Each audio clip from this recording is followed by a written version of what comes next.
भाग 24. एक भयानक युग. साधारण 5 वर्षांपूर्वीची गोष्ट आहे. बबन साधारण मुलगा होता. वय जवळपास 28 वर्ष होतं. मेकॅनिकल इंजिनिअरिंग केलं होतं त्याने. आधी काही दिवस पुण्यात चांगल्या कंपनीत काम केलं. तिथून अनुभव घेऊन त्याने विचार केला की तो स्वतःचा व्यवसाय सुरू करेल. पण व्यवसाय सुरू करायचा म्हटल्यावर पुरेसं भांडवल असायला हवं. म्हणून मग त्याने ठरवलं की आधी पुरेसं भांडवल जमा करायचं आणि मग आपल्या व्यवसायात पैसे गुंतवायचे आणि मगच व्यवसाय सुरू करायचा. त्यासाठी त्याला काहीतरी काम करावं लागणार होतं. त्याची वडिलोपार्जित शेती होती. त्याने ठरवलं की आपल्या शेतात आधुनिक तंत्रज्ञानाचा वापर करून उत्पन्न भरपूर काढायचं आणि मग आपल्या गावाच्या बाहेर एक छोटीशी का होईना आपली स्वतःची कंपनी स्थापन करायची. मग त्याने आपल्या शेतात आधुनिक तंत्रज्ञानाचा वापर करायला सुरुवात केली. पण त्याआधी त्याने मोबाईलवर आधुनिक शेतीशी संबंधित बातम्या, व्हिडिओ पाहायला सुरुवात केली. धान्य लावण्यासाठी कोणतं खत चांगलं असेल, अव्वल दर्जाचं पीक घेण्यासाठी कोणत्या पिकाची जात उच्च दर्जाची आहे ते पाहू लागला. असं करत करत त्याने सगळी माहिती गोळा केली आणि केळी लावायचा विचार केला. त्यासाठी भरपूर पैसा गुंतवावा लागणार होता.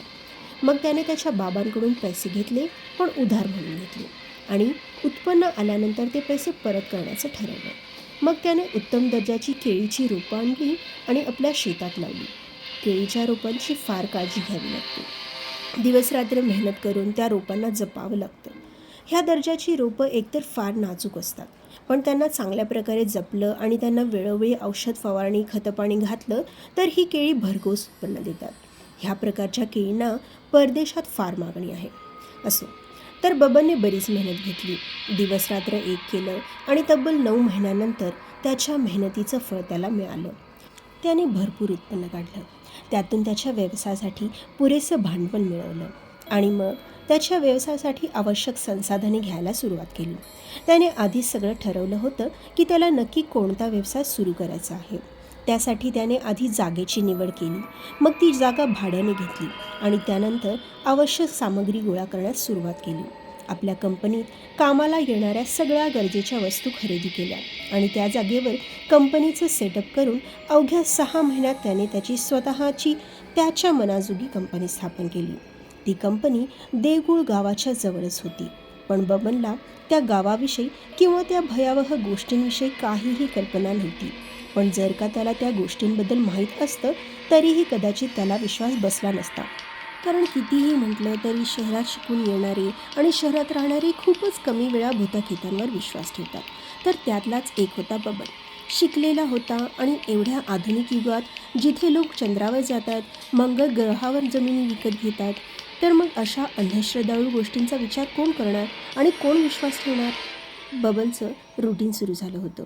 तो सकाळी कंपनीत यायचा, मशिनी चालू करून त्यांच्यावर काम सुरू करायचा आणि दिवसभर ज्या ज्या ऑर्डर येतील त्या वेळेवर पूर्ण करायचा. त्याच्या ह्या व्यवहाराने हळूहळू आसपासच्या गावातही ही बातमी पसरली आणि मग बबनला एकामागून एक ऑर्डर मिळू लागल्या. ऑर्डर फार मोठ्या येत नसल्या तरी त्याच्या कामात जम बसला होता आणि आता तो आपल्या कामाशी थोडाफार समाधानी वाटत होता. त्याच्याकडे अशा मशिनी होत्या की समजा काही पॅकेजिंग करायचं आहे तर त्याप्रमाणे प्लास्टिक पिशवीत सामान भरून त्या मशिनीसमोर ठेवल्या जायच्या आणि मग ती मशीन अवघ्या सेकंदात त्या पिशव्या पॅक करून द्यायची. सगळं ऑटोमॅटिक असायचं. जसं जसं काम वाढू लागलं तसं तसं कामाचा भार वाढू लागला. मग त्याने ठरवलं की तो एखादा मुलगा कामासाठी ठेवेल, जेणेकरून जास्त ऑर्डर आल्यावर त्याची ताळरांबळ उडणार नाही. मग त्याने आपल्या गावातील काही तरुणांना सांगून ठेवलं आणि काही दिवसांनी त्याला एक तरुण भेटला, मनू. काम तर तो चांगला करायचा, पण कधी कधी तो विचित्र वागायचा. म्हणजे तो बबनला सारखं सारखं देवकुळ गावाच्या गोष्टी सांगायचा. त्याला कधी त्या गावाच्या सौंदर्याबद्दल सांगायचा तर कधी तिथल्या भूत्यांच्या गोष्टी सांगायचा. काम करता करता त्याला हे सुचायचं. बबनला त्याचा फार राग येऊ लागला, पण त्याचा नाईलाज झाला होता. त्याने ठरवलं होतं की काही दिवसांनी ह्याला कामावरून काढून टाकायचं, कारण तो प्रत्येक वेळी कामाचं न बोलता भूतांबद्दलच बोलायचा. बबन आता खरंच कंटाळला होता, पण मनू फार प्रामाणिक होता म्हणून बबनने त्याला काढलं नव्हतं. पण तो मनूसारख्याच प्रामाणिक माणसाच्या शोधात होता. एकदा असंच काम करत असताना मनूने नेहमीप्रमाणे त्या गावातील एका घटनेबद्दल सांगितलं. ते ऐकून थोड्या वेळासाठी बबनही थबकला, पण त्याने तसं काही दाखवलं नाही. पण त्याने सांगितलेल्या घटनेची गोष्ट बबनच्या डोक्यात फिट्ट बसली. मनूने सांगितलं की त्या गावावरून रात्रीच्या वेळी एकटं जात असताना एक गाडीवाला तरुण दिसतो, जो आधी तर आपल्या सोबतच गाडी चालवतो आणि मग आपल्याला ओव्हरटेक करून पुढे जातो आणि मग अचानकच आपल्या गाडीच्या मागून येतो आणि मग आपल्याकडे पाहून हसतो आणि मग पुढे जातो.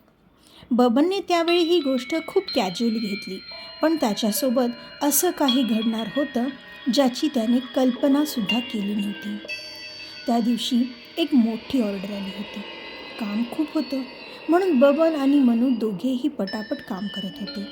त्यात त्यांना ना वेळेचं भान राहिलं ना जेवण करायचं. मग बबनचा फोन वाजला. त्याने फोन उचलला तर त्याला कळालं की मनूची आई आजारी पडली आहे आणि तिला दवाखान्यात घेऊन जाणं गरजेचं आहे. म्हणून मग बबनने ताबडतोब मनूला काही पैसे देऊन घरी पाठवलं. मनू घरी गेल्यावर बबन पुन्हा कामाला लागला. अजून निम्मं कामसुद्धा पूर्ण झालं नव्हतं, पण ऑर्डर वेळेवर पूर्ण करणं गरजेचं होतं. मनूला जावं लागेल असं बबनला वाटलंच नव्हतं, म्हणून त्याला कामाचं नियोजन करताच आलं नाही आणि आता त्याला रात्री उशिरापर्यंत थांबावं लागणार होतं. तो पटापट काम करू लागला. बघता बघता रात्रीचे 11 वाजत आले. आज पौर्णिमा होती. घरातून आईचा फोन आला, लवकर ये, 12च्या आत, जास्त वेळ तिथे थांबू नको, घरी यायला उशीर नको करूस. बबननेही हो म्हणून फोन ठेवून टाकला. तेवढ्यात पुन्हा फोन वाजला. मनूचा फोन होता. त्याने पानटपरीवाल्याकडून फोन लावला होता. मनूच्या आईची तब्येत जास्तच बिघडली आणि गावातल्या डॉक्टरांनी तिला तातडीने शहरात हलवायला सांगितलं होतं, म्हणून मदतीसाठी मनूने बबनला फोन लावला होता. मग बबनने आपलं काम थोड्या वेळासाठी थांबवलं आणि मग गावात जाऊन मनूची आई जिथे ॲडमिट होती तिथे गेला. तिथून त्याला घेऊन एक रिक्षा केली. त्यात त्याच्या आईला आणि त्याला बसवलं आणि स्वतः रिक्षाच्या पुढे झाला, कारण शहरातल्या चांगल्या दवाखान्याबद्दल बबनला माहिती होतं, म्हणून त्याने सांगितलं की त्याच्या मागे मागे यायचं. जवळपास 1 तास लागला त्यांना शहरात जायला. तिथल्या मोठ्या पण चांगल्या हॉस्पिटलमध्ये त्याच्या आईला ॲडमिट केलं गेलं.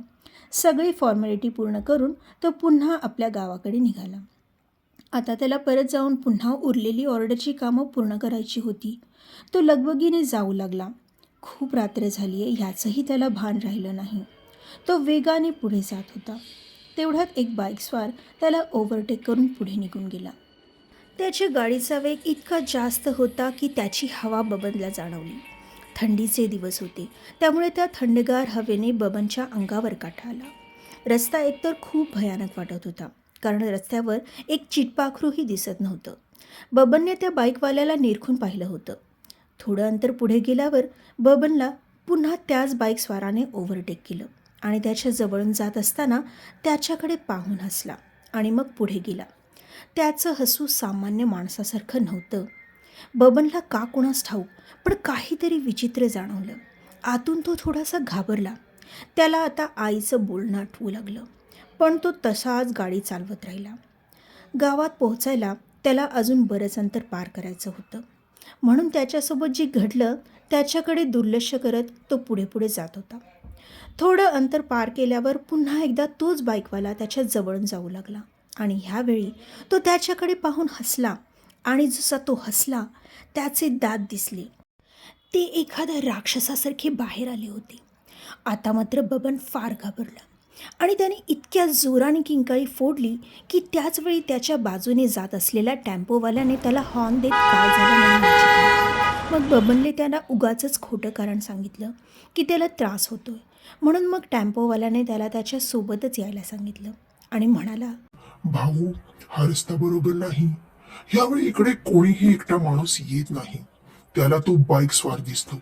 असं ऐकलंय की एका रात्री तो इतक्या वेगाने गाडी चालवत होता आणि रस्त्यावरच्या प्रत्येक गाडीला ओव्हरटेक करत होता, पण त्याला गाडी कंट्रोल करायला आली नाही. त्यामुळे तो मागून एका ट्रकला जाऊन धडकला. अपघात फारच भीषण होता. तो जागीच ठार झाला. त्याच्या बॉडीची अवस्था फारच विचित्र झाली होती. तो ट्रकमध्ये जाऊन अडकला होता. त्याला काढण्यासाठी 2 तास लागले. तो कोण होता, कुठून आला होता याबद्दल कोणालाही माहित नाही, पण त्या दिवसापासून तो रोज त्या लोकांना दिसतो जे रात्री उशिरा एकटेच ह्या रस्त्यावरून जात असतात. त्याचं बोलणं ऐकून बबनला मनूचं त्या दिवशीची गोष्ट आठवली जी त्याने बबनला सांगितली होती. बबनने आपले कान पकडले आणि त्या दिवसापासून तो रात्रीचा त्या रस्त्यावरून जायचं टाळू लागला.